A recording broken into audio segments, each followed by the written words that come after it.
Assalamualaikum warahmatullahi wabarakatuh. Bismillahirrahmanirrahim. Alhamdulillahi rabbil alamin. Allahumma salli wa sallim wa barik ala sayyidina Muhammad wa ala alihi wa sahbihi wa barik wa sallim. Subhanaka la ilma lana illa ma 'allamtana. إنك أنت العليم الحكيم. أما بعد فقال المصنف رحمة الله عليه في قوله تعالى: بسم الله الرحمن الرحيم. الذين ينقضون عهد الله من بعد ميثاقه ويقطعون ما أمر الله به أن يوصل ويفسدون في الأرض أولئك هم الخاسرون.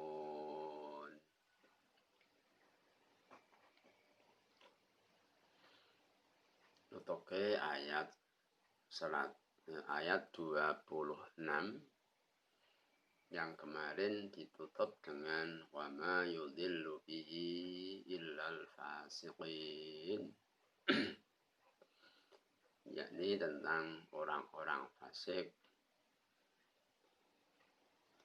yang kefasikannya menyebabkan dia menjadi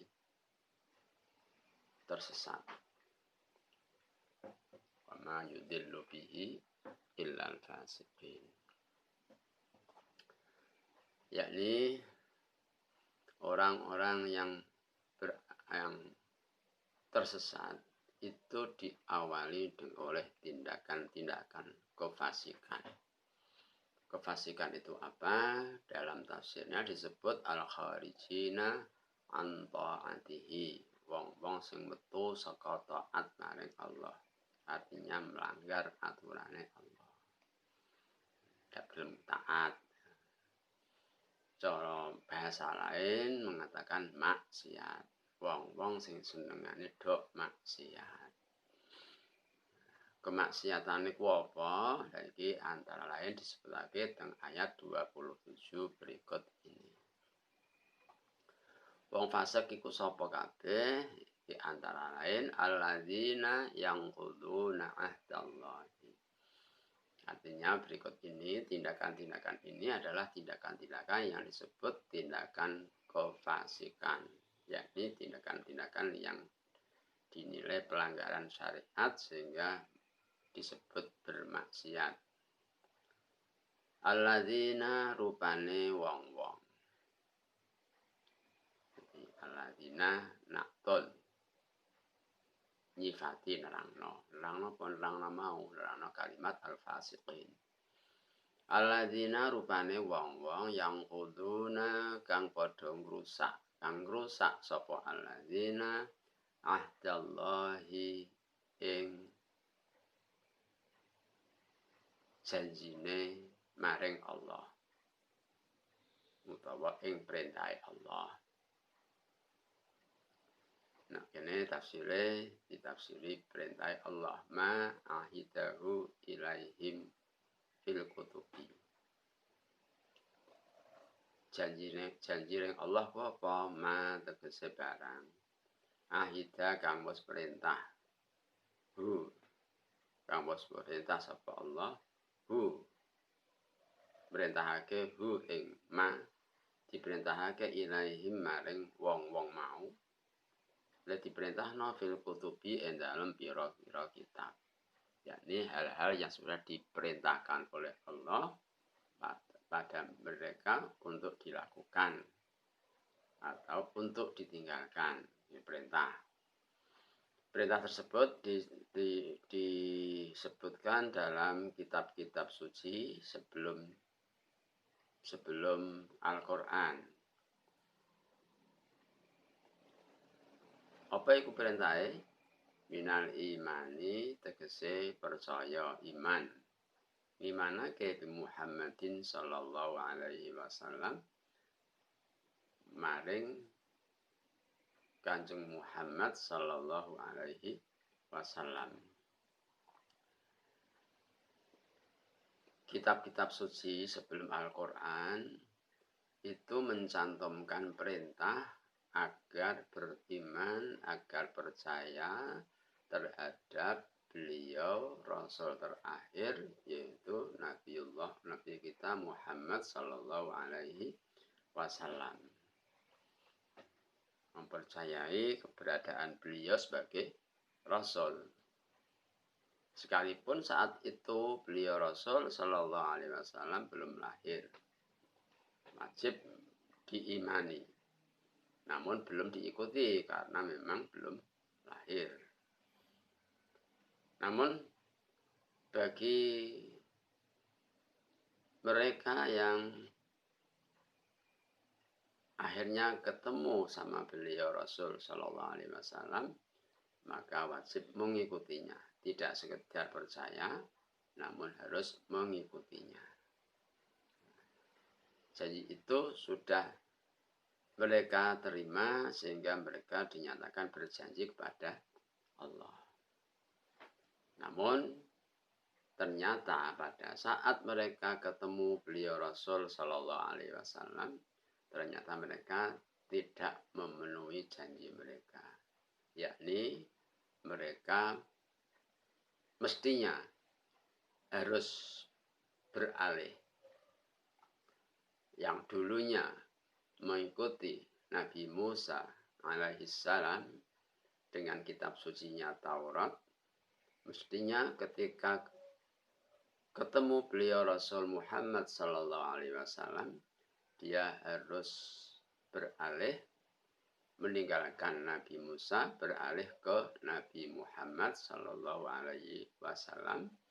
Dulunya mengikuti kitab Taurat, ya harus beralih ke kitab Al-Quran.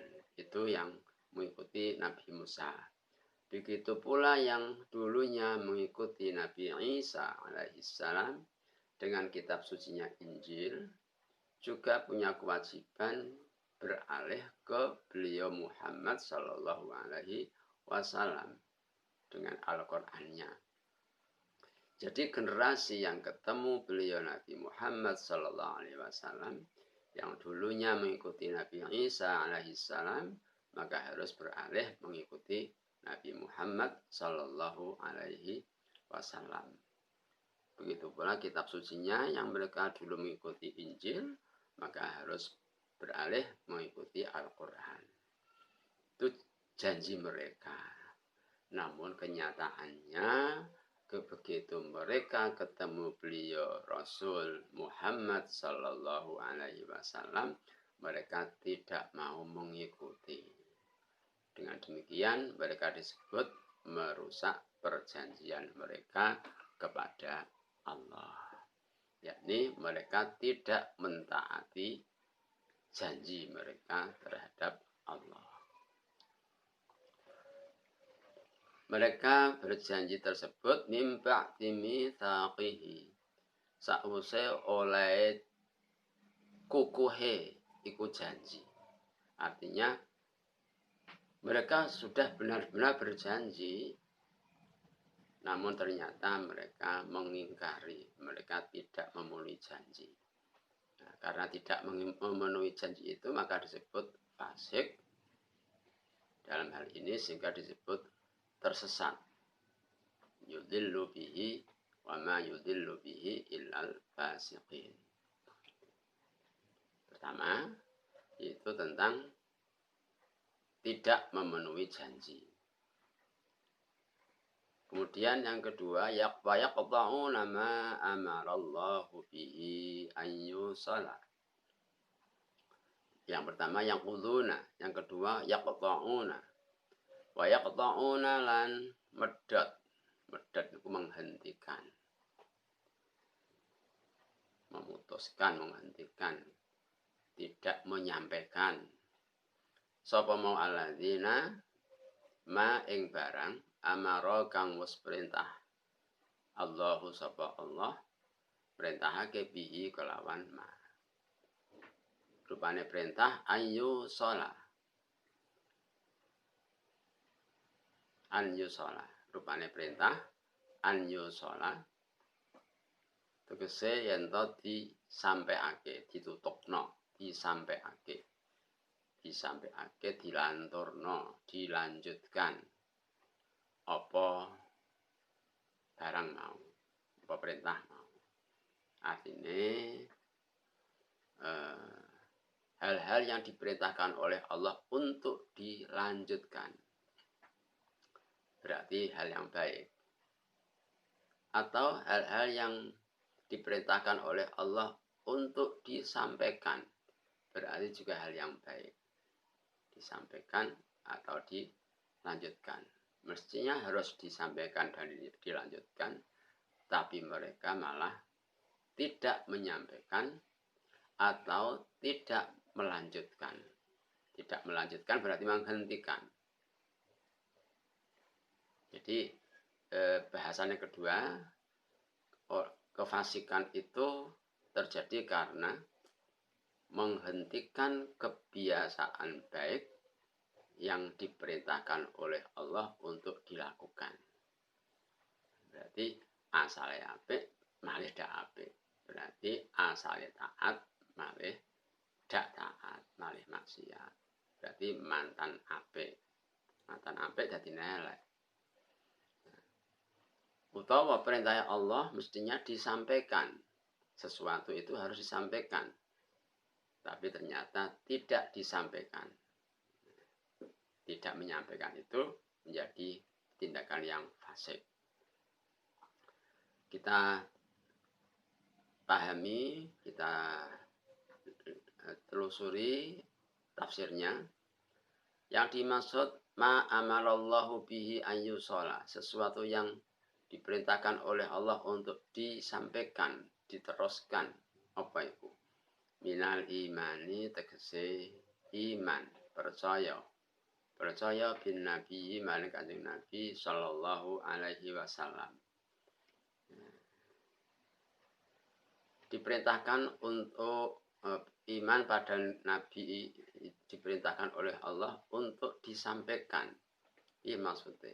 Artinya para tokoh-tokoh agama zaman dulu sebelum Kanjeng Nabi itu banyak yang sengaja tidak menyampaikan pesan-pesan kitab suci yang isinya tentang beliau Rasul Muhammad Sallallahu Alaihi Wasallam. Mereka sengaja membekukan sehingga tidak disampaikan ke masyarakat. Itu artinya mereka tidak menyampaikan hal yang mestinya harus disampaikan.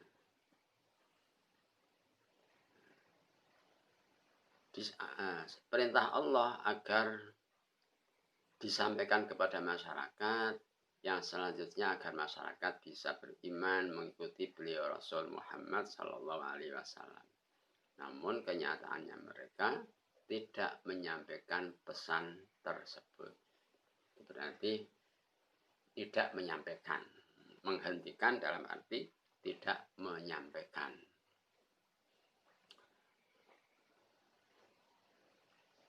Warrahimi, hal yang termasuk dilanjutkan atau mereka menghentikan dalam arti memutuskan adalah warrahimi, yaitu persaudaraan, seduluran. Artinya biye dulur, sedulur itu kudu lanjut terus tetap dulur. Senajan dewi-dewi pahami tetap dulur. Jadi persaudaraan itu tetap terjadi dengan baik. Itu dilanjutkan. Persaudaraan tentang faham atau keagamaan itu tetap berjalan sendiri-sendiri sesuai dengan alurnya sendiri-sendiri. Namun saudara tetap saudara. Dengan demikian terjadi kerukunan yang baik, kerukunan bertata hidup, bukan kerukunan dalam beragama, tapi kerukunan dalam tata hidup berdampingan, hak sesama hidup. Jenis silaturahim. Supaya dilanjutkan, mergo nek persaudaraan itu terbina dengan baik, maka terjadi kondisi dan situasi yang stabil, enak.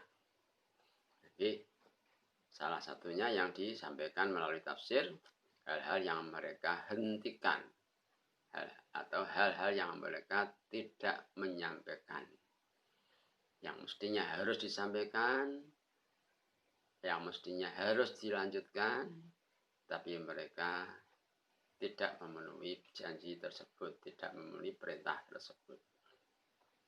Wa ghairi dzalika lan liyane mengkono-mengkono iman ring Nabi utawa silaturahim. Jadi intinya tindakan fasik yang pertama adalah melanggar janji. Melanggar janji. Diingat, yang dimaksud melanggar janji adalah janji yang positif. Kalau janji yang negatif, maka wajib dilanggar dengan proses yang baik. Dengan proses yang baik. Kemudian, tindak kefasikan yang kedua adalah menghentikan hal-hal baik, hal-hal yang mestinya harus dilakukan, dilanjutkan. Karena itu diperintahkan oleh Allah. Atau menghentikan dalam arti memutuskan. Artinya tidak menyampaikan. Nah, mestinya harus disampaikan, tapi tidak disampaikan. Hal-hal baik yang mestinya harus disampaikan, nah, ternyata tidak disampaikan. Nah, tidak menyampaikan itu tindakan fasik. Kemudian tafsir mengatakan wa'an badalun min dhamiri bihi.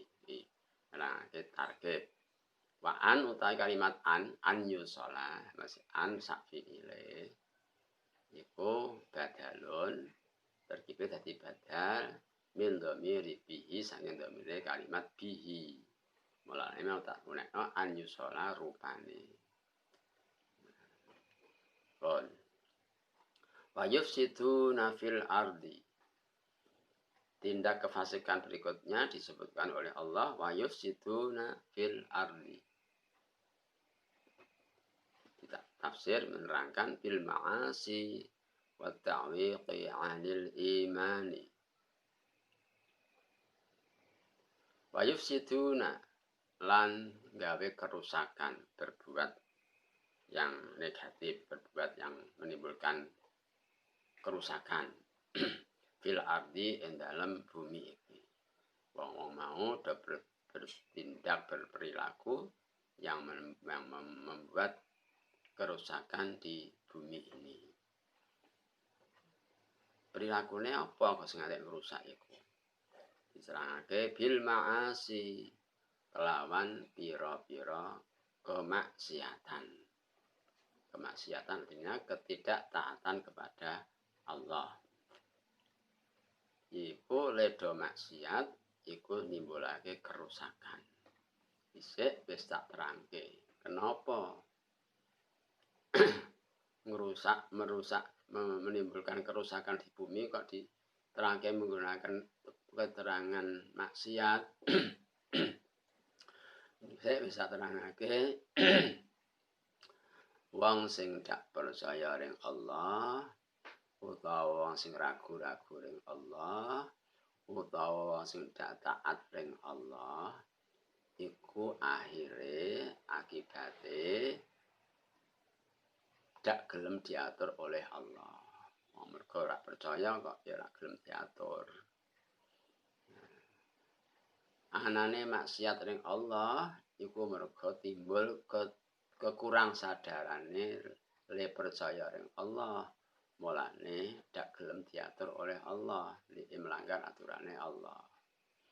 Nah, kapan dak gelem diatur oleh Allah, maka akibatnya dia akan bertindak sendiri, membuat aturan sendiri menurut sakarep-karepnya dhewe.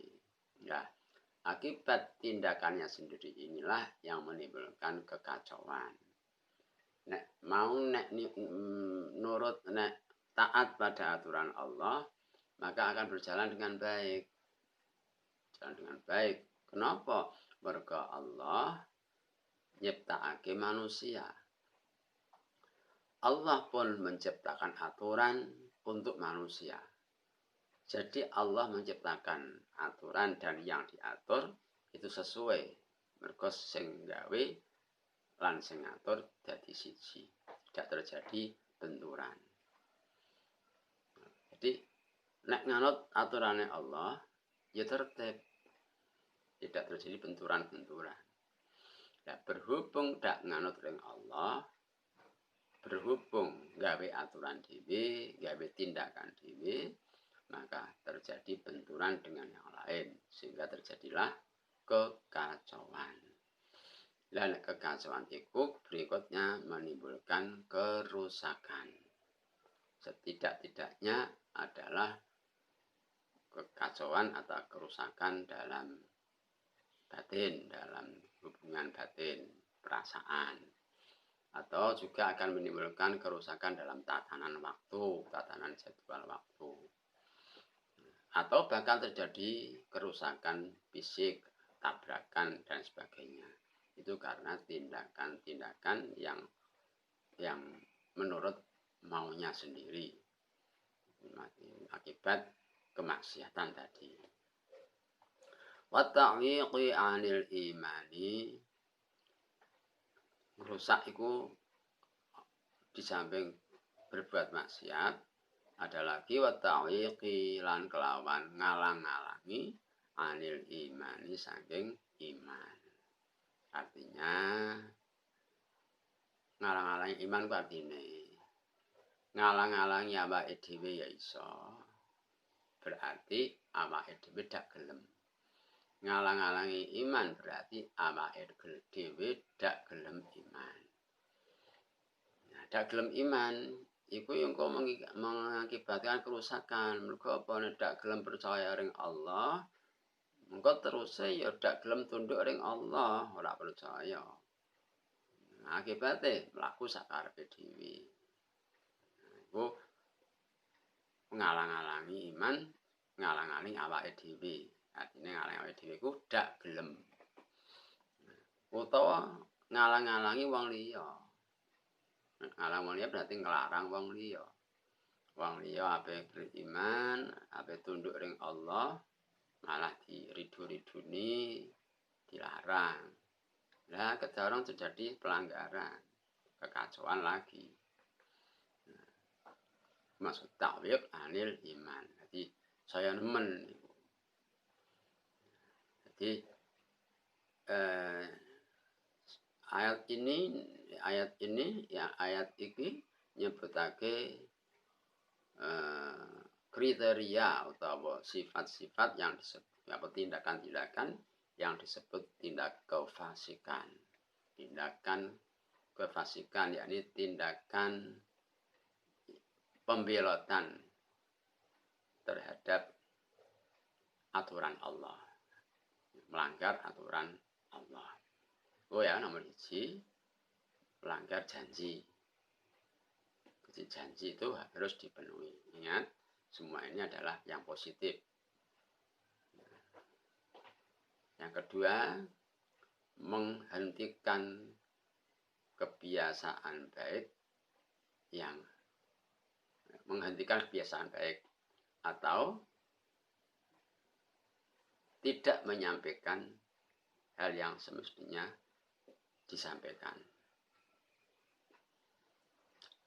Yakni tidak menyampaikan hal yang baik.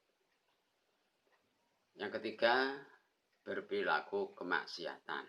Saat ini dibuka secara umum.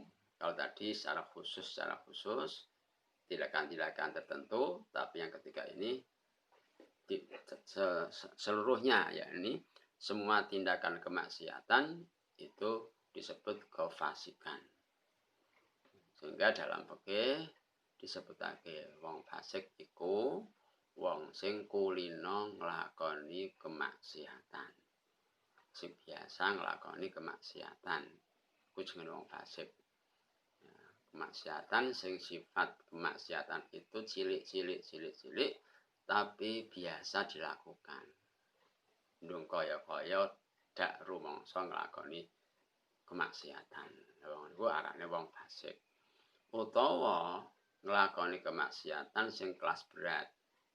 Sepisan wae wis diarani fasik. Sing kelas berat. Iku wis diterangake nang fikih ngono. Terus piye? Allah menyatakan ulaika humul khasirun. Ulaika utawi wong-wong iku mau. Wong-wong sing disebutna mau. Al-mausufuna bima dzukira. Al-mausufuna tegese wong-wong sing diterangake. Bima kelawan keterangan dzukira kaos kasebut apa ya. Tadi sudah saya terangkan tadi. Humul khasiruna iku sejatine wong kang padha rugi. Mereka sebenarnya orang-orang yang rugi. Kok rugi piye? Nah, kene rugine langsung disebutake lima sirihim ilan nar. Akhirat wis disebutake. Tapi rugi bisa juga rugi di dunia. Namun sayangnya kerugian di dunia tidak dirasakan oleh pelakunya sendiri. Saat itu, saat di dunia tidak merasakan kerugiannya. Mergo kerugiannya sangat halus sekali sehingga tidak kerasa. Wis tak terangke. Kerugian di dunia Allah menyatakan humul khasirun. Ora ana kalimate humul khasirun fil akhirah ndak ngono, tapi cukup humul khasirun. Itu berarti juga mengisyaratkan kerugian itu di dunia juga mengalami kerugian. Cuman pelaku-pelakunya tidak merasakan kerugian. Sehingga mereka tidak merasakan rugi, sehingga dianggap tidak terjadi apa-apa. Apa iku kok dianyakan kerugian di dunia? Menane sak terangake. Wong iku nek nglakoni kemaksiatan, iku ana akibat sing ora dirasake. Akibat batin yang tidak mereka sadari karena halus. Contoh winganane kok sing tak terangake tentang kejujuran niku. Sehingga wong lakoni kemaksiatan itu hakikatnya menimbulkan ketakutan pada jiwanya sendiri. Sehingga ketumpuk-tumpuk. Winganane sak terangake, nyamankah orang hidup dalam ketakutan? Kalian sudah menjawab tidak nyaman. Berarti wis ngalami kerugian. Cuman mergo dak dirasakno, dak disadari sehingga ya dianggap dak apa-apa. Ora dianggap rugi wong dak nyadari. Nek tafsir iki diterangke sing cetha sing gampang dipaham. Rugine sok kapan kok rugi kok diarani rugi piye? Lima sirihim ilan nari. Krana oleh padha bali ilan nari maring neraka. Yakni ketika mereka belum bertaubat sehingga mengalami kematian, berarti mereka mati masih membawa akibat masih membawa akibat tindakan. Artinya mereka mati dalam masih berdosa, masih nggawa kemaksiatan. Ya digiring ke neraka. Mereka durung taubat. Mati durung taubat. Tapi nek wis taubat dan taubatnya memenuhi syarat, nek taubatnya wis memenuhi syarat, ya secara umum, secara kaidah nek wis memenuhi syarat ya diterima oleh Allah. Ya ora katut sing iki nek wis memenuhi syarat. Sing diterangke ten mriki iku nalika mati durung taubat. Iku dinyatakan khasirun, wong sing bener-bener rugi mergo baline ring neraka. Dunia disebut rugi tak terangke mergo kenapa disebut benar-benar rugi? Rugine temenan. Mergo nek wis no akhirat iku dak iso berupaya untuk mencari keuntungan lagi. Wis dak iso. Rugi wis bar. Tapi nek donya upamane rugi, iku iso diupayakan cari keuntungan di kemudian hari. Sehingga kerugian yang pernah dialami akhirnya terhapus. Kone nek donya. Dadi rugine rugi selintas. Tapi nek akhirat ora iso diganti, ora iso berupaya untuk mencari keuntungan ndak iso. Jadi ruginya tetap rugi. Makanya disebut benar-benar rugi. Humul khasirun. Humul khasirun. Mereka benar-benar orang-orang yang merugi. Lan neraka mau al-mu'abbadati kang digawe langgeng alaihim ing atase wong-wong sing nek neraka mau. Di neraka selama-lamanya tidak ada kesempatan untuk kembali lagi di dunia, mergo dunia wis dak ana. Dan memang di akhirat tidak ada kesempatan untuk kembali ke dunia. Nah, neraka tetap neraka, swarga tetap swarga. Secara singkat, ayat ini nekanake tentang pengertiane fasik, yaiku wong-wong sing nglakoni kemaksiatan sing tingkat besar walaupun sekali atau melakukan kemaksiatan tingkat kecil namun dalam bentuk kebiasaan sering-sering. Ujungnya wong fasik. Nah, berkaitan dengan ayat 6 mau, kefasikan itu ngakibatake tersesat saking jalur yang sebenarnya.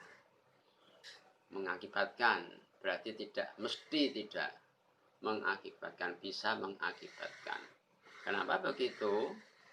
Mergo wong iku nek wis kulino maksiat iku akhire dak di perasaan nglakoni maksiat.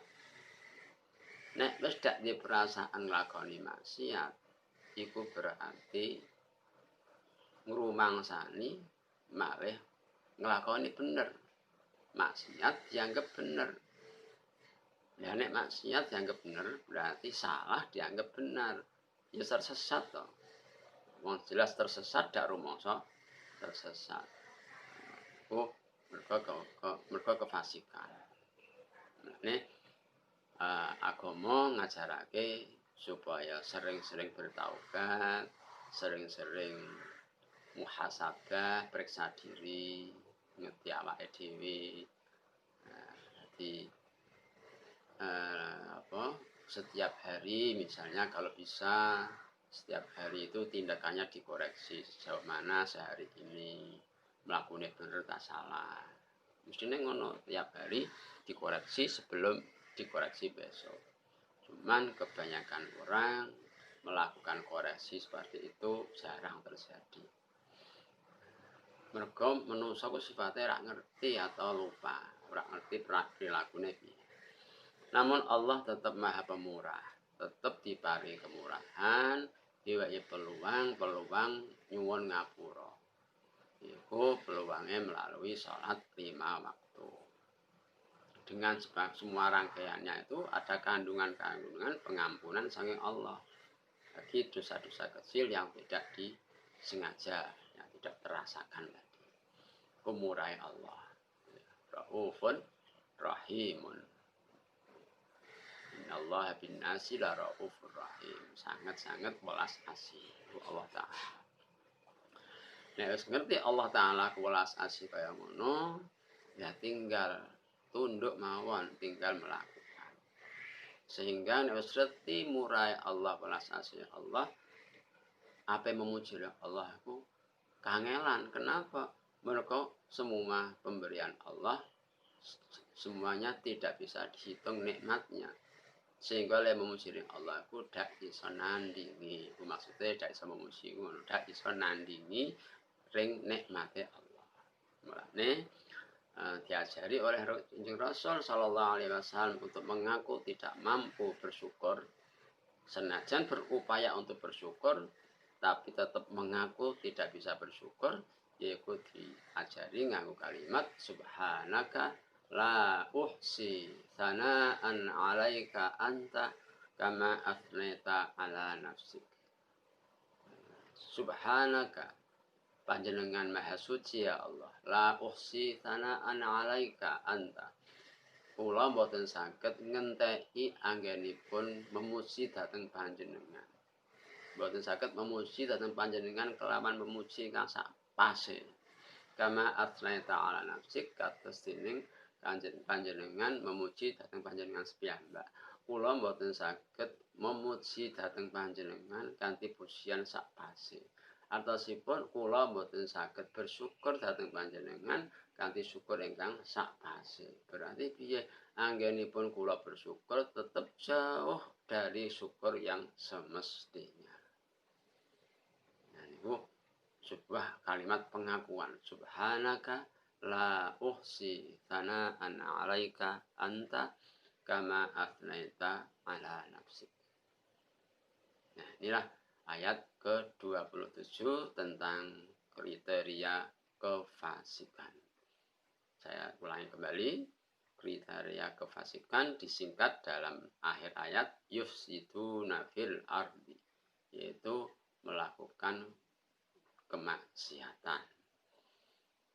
Nah, semoga kita selalu dilimpahi rahmat oleh Allah Subhanahu wa taala, hidayah rahmatnya sehingga kita dan selalu dilindungi agar kita tidak melakukan tindakan-tindakan kefasikan.